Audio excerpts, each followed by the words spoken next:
Good morning! Tayo po muli magbahagi ng ating devotion sa Psalms 133 verse 1. Sabi dito, napakagandang makita ang mga mamamayan ng Diyos na namumuhay ng may pagkakaisa. Purihin ng Diyos sa pagkakabasa ng kanyang mga salita. Tunay naman, masakit ito sa mata ng mga kaaway.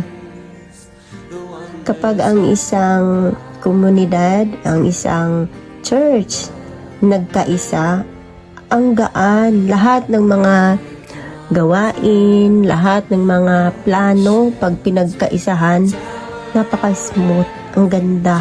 Ganda rin ng resulta, pero maging mapagmatsyag kasi yan ang pinakaayaw ni Satanas na nagkaisa.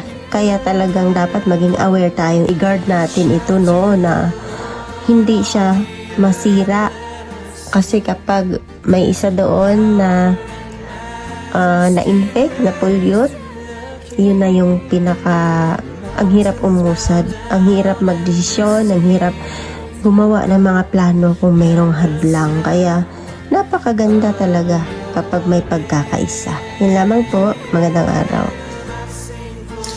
Magandang araw po sa ating lahat. Ang bahagi ko po, Psalms chapter 133 verse 2. Ang langis ng olibo, ang nakakatulad at nakakawagis sa ulo at balbas nito si Aaron kapag ipinahit. Umaagos ito, nababasa pati suot na damit. Amen. God bless po sa ating lahat. Mapagpalang araw po sa ating lahat. Ang aking pong bahagi ngayon ay mula sa Aklat ng Mga Awit, Kabanata 133, Talata 3. Katulad din ito'y hamog sa umaga, sa bundok ng Hermon, hamog na dumilig sa dakong maburol na bundok ng Zion. Sa lugar na ito, nangako si Yahweh ang pangakong buhay na mananatili. Amen.